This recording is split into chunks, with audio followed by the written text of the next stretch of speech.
नमस्कार, आर्या न्यूज देख रहे हैं आप। मैं हूं आपके साथ पल्लवी सिंह। मध्य प्रदेश और छत्तीसगढ़ की खबरों की शुरुआत करेंगे छत्तीसगढ़ से, जहां मुख्यमंत्री भूपेश बघेल आज अपना 61वां जन्मदिन मना रहे हैं।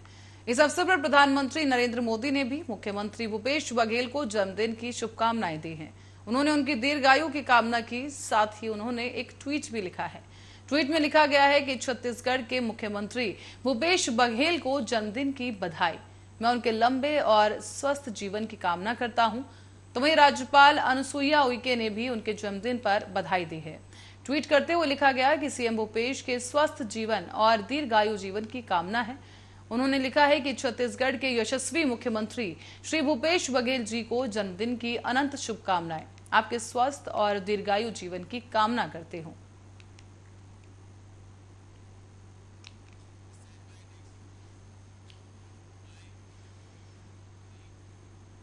और मध्य प्रदेश में भांपी बारिश की वजह से त्राहिमाम मच चुका है और ये जो हालात हैं वो सुधरने का नाम नहीं ले रहे हैं। इसी बीच मध्य प्रदेश की राजधानी भोपाल समेत प्रदेश के अधिकतर जिलों में मूसलाधार बारिश के चलते नदी और नाले उफान पर आ चुके हैं। आलम यह है कि कई शहर पूरी तरह से जलमग्न हुए और घरों में पानी घुस चुका है।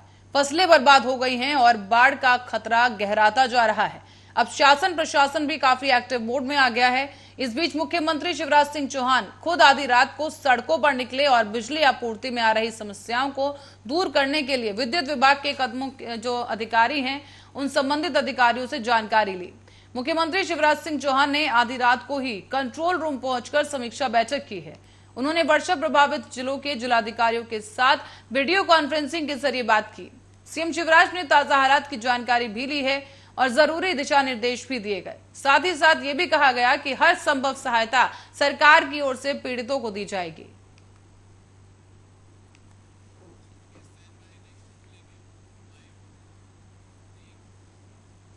और मध्य प्रदेश के गृह मंत्री नरोत्तम मिश्रा ने पूर्व सीएम कमलनाथ को घेरते हुए विवादित बयान दे दिया है। उन्होंने कहा है कि आपदा में सियासत करना कमलनाथ जी की पुरानी आदत है। तो वहीं उन्होंने कोरोना पर भी जानकारी दी है। इस बीच और क्या कुछ कहा गया, आप भी सुनिए।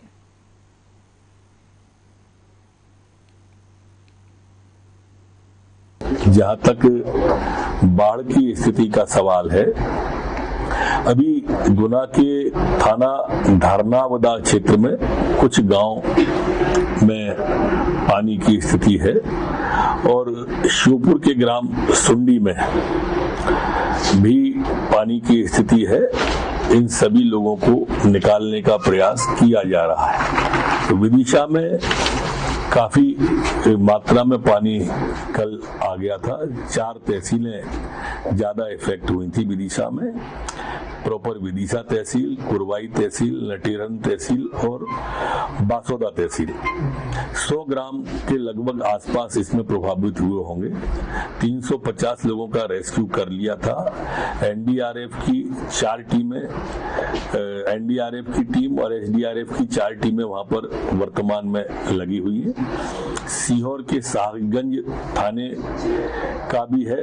वहां पे जो सैनलवादा गांव है वहां पर काफी लोग प्रभावित हुए थे। वहां से 100 के लोगों को निकाल लिया है। वहां भी एनडीआरएफ की टीम और एसडीआरएफ की टीम लगी हुई है। ब्यावरा में 250 से ज्यादा लोगों का रेस्क्यू कर लिया है। भोपाल के बैरसिया में गांव निहंगोली और जनकपुरी में 30 लोगों का रेस्क्यू कर लिया गया था। गुना के चाचौड़ा के क्षेत्र में भी कुछ थे। बैरसिया में एक जगह कुछ पशु भी फंसे हुए हैं। भोपाल में हमने डीजी की रिजर्व टीमें 5 रखी हुई हैं कि जैसे ही कहीं से आता है रेडी टू मूव की स्थिति में यहाँ पर है। नागदा के महितपुर में भी एक जगह भराव की स्थिति आई है। जबलपुर में भी रेडी टू मूव की स्थिति में हमने रखा है। हेलीकॉप्टर बुला लिया गया है, विदिशा रवाना हो रहा है। हेलीकॉप्टर आ चुका है भोपाल में, कुछ ही क्षणों के बाद रवाना वो हो जाएगा। दूसरा हेलीकॉप्टर नागपुर से चल दिया है और तीसरा मुंबई से मंगाया जा रहा है। वैसे अभी ये सिस्टम भोपाल से राजस्थान की तरफ जा रहा है और यहाँ पर स्थिति धीरे धीरे सामान्य होती जा रही है। अभी प्रदेश में 16 मार्ग बंद है। गुना, ब्यावरा, मकसूदनगढ़ भोपाल, चंदेरी ललितपुर, श्योपुर कोटा, श्योपुर बारा, श्योपुर सवाई माधोपुर, भोपाल सागर, नर्मदापुरम हरदा, विदिशा अशोकनगर, विदिशा रायसेन, बरेली पिपरिया, जीरापुर आगर, सुठालिया, मकसूदनगढ़, भोपाल जबलपुर, सिवनी नैनपुर, उज्जैन कोटा, ऐसे 16 मार्ग हैं। अभी इन पे जाने वाले यात्रियों से निवेदन है कि अभी यात्रा न करें। पिछले 24 घंटे में 87 नए केस कोरोना के संपूर्ण मध्य प्रदेश में आए हैं, जबकि ठीक होकर अपने घरों और गंतव्य की ओर जाने वाले 51 लोग हैं। 637 एक्टिव केस पूरे मध्य प्रदेश में वर्तमान में हैं। जो सैंपल कलेक्शन किया गया वो 4097 सैंपल पिछले 24 घंटे में कलेक्ट हुआ है। संक्रमण दर जो वर्तमान में हमारी 2.12 है, जबकि रिकवरी की दर हमारी वर्तमान में 98.7 बनी हुई है। पिछले 24 घंटे में कोई पुलिसकर्मी संक्रमित नहीं हुआ है। पुलिस के संक्रमित 3 जवान अभी हैं। वैक्सीनेशन जो संपूर्ण प्रदेश में 24 घंटे में हुआ है वो 24,837 है। अभी तक जो कुल वैक्सीनेशन हुआ है वो 12,81,64,961 लोगों को।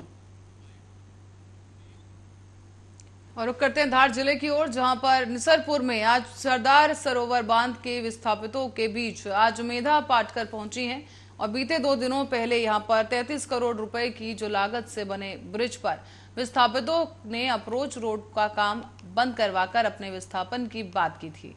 इसी के चलते प्रशासनिक अमला पुल पर पहुंचा था और विस्थापितों को आंदोलन के सही मायने बताए गए। रात में पहुंची पाटकर ने कहा कि साल 2002 और 2001 में इन विस्थापितों को पट्टे दिए गए थे, मगर अनुदान राशि आज तक नहीं दी गई। तो पिछले 2 दिन से लड़ रहे हैं, क्योंकि ये जो गांधीनगर का एरिया है ये पानी से घिरा हुआ है और ये निसरपुर के बड़े गांव का हिस्सा है जो प्रभावित हिस्सा है। और इनके बहुतांश घर भूमि अधिग्रहित करते हैं, वैसे घर अधिग्रहित हो चुके हैं। इनमें कुम्हार हैं, इनमें मछुआरे हैं, इनमें भूमिहीन हैं। ऐसे लोगों को पुनर्वास पूरा नहीं देना और ऐसी स्थिति में छोड़ना ये बड़ा अन्याय है। जो आदिवासी है उनके साथ तो ये SC/ST अत्याचार विरोधी कानून के तहत अत्याचार है। इनको क्यों रोकना पड़ा? क्योंकि जो रोड अभी आ रहा और इन दिनों गालीबाज जमकर छाए हुए हैं। नोएडा में त्यागी के बाद एक महिला की गाली आप भूले भी नहीं होंगे कि अब जबलपुर से एक ऐसी ही महिला का वीडियो सामने आया है। महिला का हाई वोल्टेज ड्रामा यहां देखने को मिला है। दरअसल जबलपुर की सदर बाजार चौपाटी में 22 अगस्त की रात को एक युवती के हाई वोल्टेज ड्रामे के चलते काफी देर तक हंगामे की स्थिति बनी रही। प्रत्यक्षदर्शियों ने बताया है कि इस युवती ने नशे की हालत में ये हाई वोल्टेज ड्रामा किया। पहले उसने चौपाटी के एक व्यापारी से विवाद किया और जब हस्तक्षेप करने के लिए मौके पर तैनात पुलिसकर्मी पहुंचे तो उससे भी ये महिला उलझ गई। आप देख सकते हैं यहाँ पर काफी लोग इकट्ठा हो चुके हैं और काफी पुलिस वाले भी मौजूद हैं, लेकिन इस बीच ये महिला लगातार उनसे बहस कर रही है और आखिरकार आपको बता दें कि भारी पुलिस बल को भी वहां बुलाना पड़ा। इसके बाद युवती को थाने ले जाया गया है और इस पूरे घटनाक्रम का वीडियो सोशल मीडिया पर तेजी के साथ वायरल हो रहा है।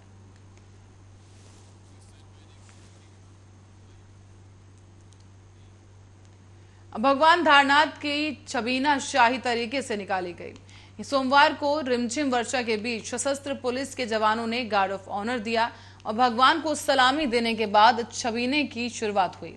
इस मौके पर भक्तों का उत्साह देखते ही बनता है और भगवान धारनाथ प्रजा का हाल जानने के लिए निकले थे। भक्तों ने जगह जगह पूजन किया और महाआरती भी की गई। करीब 2 साल बाद इस तरह से भव्य आयोजन को लेकर सभी उत्साहित दिखे, इसीलिए भगवा वातावरण के साथ धार शिवमय हो गया। गौरतलब है कि कोरोना काल में इस आयोजन को बहुत ही संक्षिप्त रूप से किया जा रहा था, लेकिन गत 2 वर्षों से बहुत ही सादगी से छबीना निकाला गया और इस बार इसमें अखाड़े और झांकियां भी शामिल किए गए।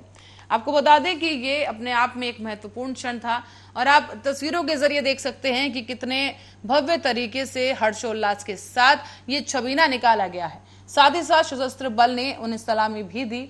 और यहाँ आप देख सकते हैं कि झांकी निकाली जा रही है और कंधों पर सवार भगवान को यहाँ पर ले जाया जा रहा है। और इसी बीच भ्रमण के लिए धारनाथ निकले हैं और इसी क्रम में काफी भव्य तरीके से इस आयोजन को किया गया है।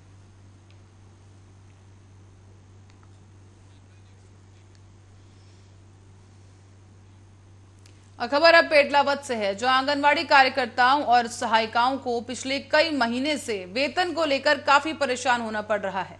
वेतन न मिलने की वजह से नाराज आंगनवाड़ी कार्यकर्ता और सहायिकाओं के द्वारा 22 अगस्त को बामनिया रोड के तहसील कार्यालय तक एक रैली निकालकर मुख्यमंत्री शिवराज सिंह चौहान के नाम पर तहसीलदार जगदीश वर्मा को ज्ञापन सौंपा गया। इसमें बताया गया है कि समस्त आंगनवाड़ी कार्यकर्ता और सहायिकाओं के सितंबर 2019 से जून 2022 तक के वेतन में गड़बड़ी हुई है। पिछले 2 सालों से लगातार वेतन समय पर नहीं मिल पा रहा है और कई बार जिला स्तर पर मामले की जानकारी देने के बावजूद भी कोई निराकरण नहीं हुआ। इससे तमाम आंगनवाड़ी कार्यकर्ता और सहायिकाओं को काफी परेशानी का सामना करना पड़ रहा है।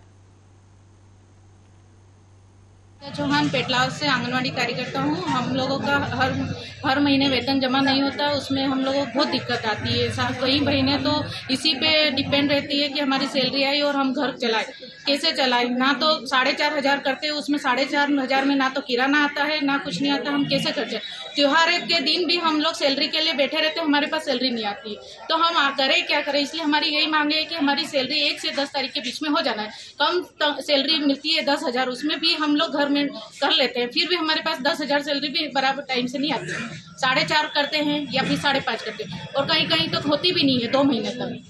बस ये पिछले साल भी हमारा 2 महीने का वेतन है वो जमा नहीं हुआ है और इस बार भी हमारा वेतन फरवरी से गड़बड़ा रहा है। फरवरी से 4,500 रुपये कुछ के जमा हुए हैं और कुछ के नहीं हुए। हमारी यही मांगे है कि हमारा वेतन 1 से 10 दिन तक मिल जाना चाहिए, नहीं तो हम अपनी मांगों के लिए आगे भी प्रदर्शन करेंगे। बस हम काम पूरे सब व्यवस्थित अपना दिल लगा के करते हैं, सिर्फ हमारी यही मांग है कि हमारा वेतन जमा हो जाना चाहिए। यही हमारी परियोजना से और आगे जिले से ये मांग है कि हमारा वेतन समय पे जमा हो जाना चाहिए। क्या नाम है आपका? हमें वेतन तो पूरा आ रहा है, लेकिन हमारे 2 किस्तों में आता है। अतिरिक्त वेतन और 5,500 जो आता है वो वेतन है और 4,500 आता है हमारा अतिरिक्त वेतन। उसमें से हमारे आधे पैसे आ गए और आधे एरर में फंस गए। ये पिछले साल के हैं, 2021 के।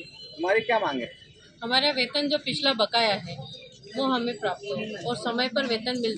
क्या समस्या आपको? हमारी यही कि काम हमारा मेन और मिनी का दोनों बराबर का, और पैसे मिनी वाले को बहुत कम आते, वो भी आधे आते और आधे आते ही। 22,50 आते हैं, फिर 33 किस्त नहीं आती, पूरे पैसे नहीं आते। और अब खबर सागर जिले से है, जहां लगातार बारिश की वजह से बाढ़ जैसे हालात हैं। सागर जिले के राहतगढ़ के ढकरानिया गांव में एक टापू पर 20 लोग फंस गए थे और हालात धसान नदी में बाढ़ आने की वजह से बने थे, जहां चारों तरफ पानी पानी हो चुका था। और ऐसे में प्रशासन ने इन तमाम लोगों का रेस्क्यू कर लिया है। ग्राम पंचायत से प्रशासन को इसकी सूचना भी दी गई, जिसके बाद एसडीओपी राहतगढ़, एसडीएम राहतगढ़ और सिहोरा चौकी प्रभारी समेत कई अन्य प्रशासनिक अमला मौके पर पहुंच गया। हालात को देखने के बाद एसडीआरएफ को बुलाया गया है और एसडीआरएफ की टीम ने रेस्क्यू करते हुए बाढ़ में फंसे सभी 20 लोगों को सुरक्षित बाहर निकाला। बता दें आपको कि ग्रामीणों से मिली जानकारी के मुताबिक शिवशंकर दामोदर पटेल का जो परिवार है वो नदी किनारे बने हुए एक मकान में रहता था और ग्रामीणों ने एक दिन पहले ही घर छोड़कर गांव में आने के लिए कहा था, लेकिन परिवार उसी मकान में डटा रहा। रात में हुई तेज बारिश के बाद धसान नदी का जलस्तर बढ़ने लगा और मकान बाढ़ के पानी से गिरने लगा। इसके बाद परिवार के लोग सख्ते में आ गए और उन्होंने मदद की गुहार लगाई, जिसके बाद गांव के लोग सक्रिय हुए और उन्होंने प्रशासन को सूचना दी है। अब पूरे परिवार को सुरक्षित बचा लिया गया है।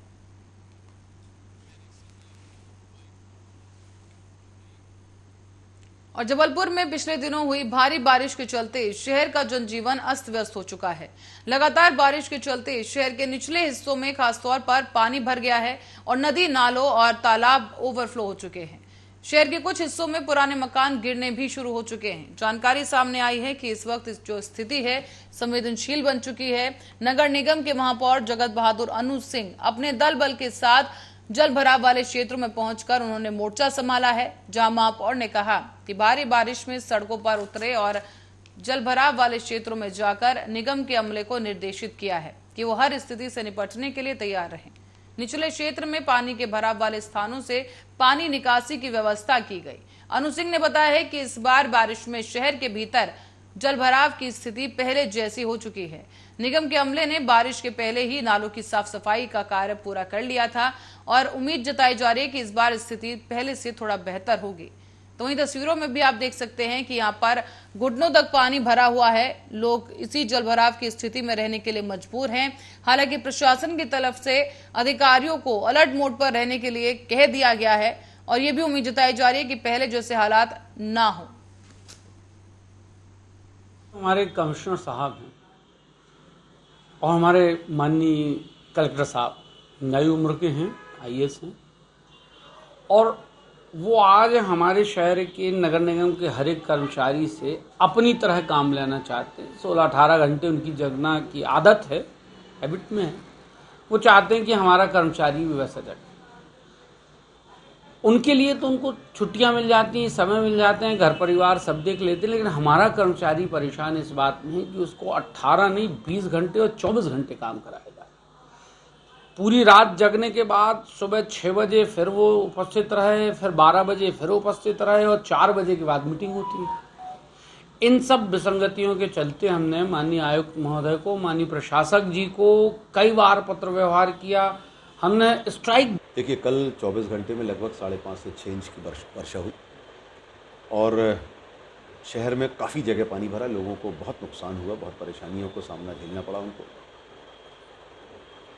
पूरा प्रशासन, चाहे कलेक्टर महोदय हो चाहे निगम प्रशासन हो, सब ने अपनी अपनी जगह काम किया। नगर निगम में हम लोगों ने व्यवस्था बनाई थी, 16 जोनों में पूरी टीम तैनात की हुई थी और मेरे पास ही व्यक्तिगत कम से कम 100 से ज़्यादा फ़ोन आए होंगे जहां पर तत्काल हम लोगों ने कार्रवाई की। चाहे वहां पर निकासी कराने का काम हो तो हम लोगों ने निकासी कराई, सफाई नहीं हुई थी उस कारण से अगर जल प्लावन हुआ तो वो भी तत्काल। और बुलेटिन में आगे बढ़ेंगे, रुक करेंगे अगली खबर का। नेता प्रतिपक्ष बनने के बाद चांपा नगर में प्रथम आगमन पर भाजपा पार्षद ने सैकड़ों कार्यकर्ताओं के साथ मिलकर जमकर आतिशबाजी की। इस दौरान ढोल ताशे भी बजाए गए और साथ ही साथ नेता प्रतिपक्ष का पुष्प मालाओं के साथ भव्य स्वागत किया गया है। तो वहीं कार्यकर्ताओं ने कहा कि जांजगीर चांपा जिले ही नहीं बल्कि पूरे प्रदेश में नारायण चंदेल को एक कद्दावर नेता के रूप में जाना जाता है। अब उनके नेता प्रतिपक्ष बन जाने पर जहां जिले का प्रतिनिधित्व पहले से अधिक मजबूत होगा, तो वहीं दूसरी तरफ अब भाजपा का जनाधार भी बढ़ेगा।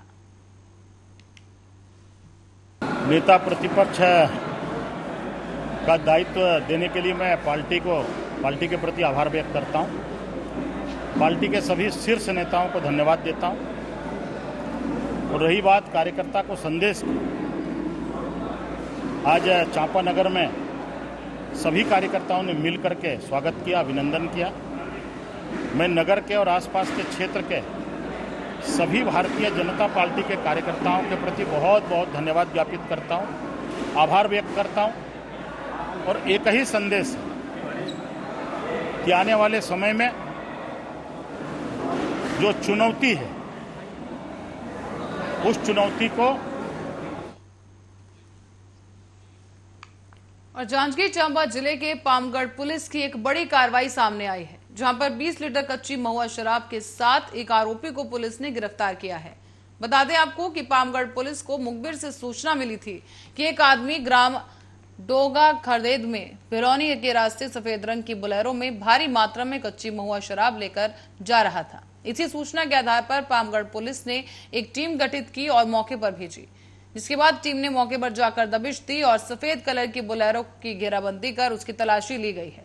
तलाशी के दौरान उस बोलेरो के अंदर से 20 लीटर कच्ची महुआ शराब पुलिस ने बरामद कर ली। साथ ही साथ एक आरोपी को भी गिरफ्तार किया गया है। दिनांक 20/8/2022 को मुखबिर द्वारा सूचना मिला कि एक आदमी डोंगा कोहरोद भिलौनी की ओर से बोलेरो गाड़ी में शराब लेके आ रहा है। इस सूचना पर थाना पामगढ़ के स्टाफ मौके में पहुंचे, पता तलाश किए वो एक बोलेरो गाड़ी सफ़ेद कलर की जो डोंगा कोहरो तरफ से आ रही थी, जिसको बताए हुलिया के अनुसार चेक करने पर बोलेरो। धार जिले में कांग्रेस की गुटबाजी के चलते पिछले 2 दशक से कांग्रेस के असंतुष्ट गुट के समर्थन में भाजपा धार में विजय पताका फहराती आई है। गुटबाजी खत्म करने आए डीआरओ अनिल मित्तल ने जिला कांग्रेस कार्यालय में जिला अध्यक्ष बालमुकुंद सिंह गौतम के साथ 4 विधायक, 10 जिला पंचायत सदस्य और कार्यकर्ताओं के साथ एक बैठक की है। इसमें सेवानिवृत्ति से संगठित जो संगठन है चुनाव के लिए राष्ट्रीय नेतृत्व पर निर्णय छोड़ा, जो कि राष्ट्रीय नेतृत्व निर्णय करेगा वो सभी नेताओं को मान्य होगा।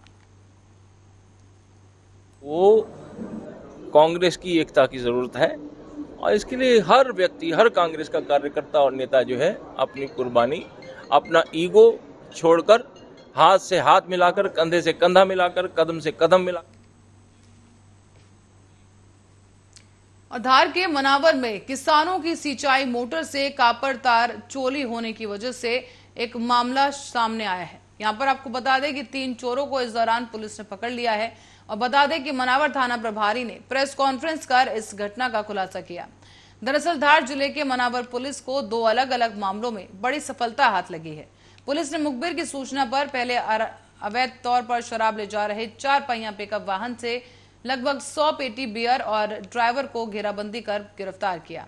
तो वहीं दूसरी ओर मनावर थाना क्षेत्र में रात में किसानों के खेतों की सिंचाई करने वाले मोटर पंप से कॉपर तार चोरी की घटनाएं जो कि लगातार बढ़ रही थी, इसको लेकर भी पुलिस ने सख्त रुख इख्तियार किया और कड़ा कदम उठाते हुए आरोपियों को गिरफ्तार कर लिया गया है। श्रीमान पुलिस अधीक्षक महोदय धार, अतिरिक्त पुलिस अधीक्षक महोदय, श्रीमान एसडीओपी महोदय मनावर के द्वारा लगातार क्षेत्र में जो है मोटर चोरी की वारदातों और अवैध शराब परिवहन को लेकर थाना प्रभारियों को निर्देशित किया जा रहा था। उसी तारतम्य में मनावर थाना पुलिस के द्वारा 2 अभूतपूर्व सफलताएं हम लोगों को मिली हैं। पहली सफलता हमको सिंगाना चौकी क्षेत्र में सिंगाना चौकी प्रभारी के द्वारा काफ़ी मेहनत कर मुखबिर सूचना पर एक पिकअप वाहन को पकड़ा है, जिसमें 100 पेटी से अधिक शराब जो कि बियर है उसको पकड़ा गया है। एक व्यक्ति को गिरफ्तार भी किया गया है, उसका बाजार मूल्य जो है लगभग 2.5 लाख रुपए का है। दूसरे मामले में जो है हम लोगों ने और इसी खबर के साथ ही मध्य प्रदेश और छत्तीसगढ़ बुलेटिन में फिलहाल के लिए इतना ही। देश और दुनिया की तमाम खबरों के लिए देखते रहिए आर्या न्यूज।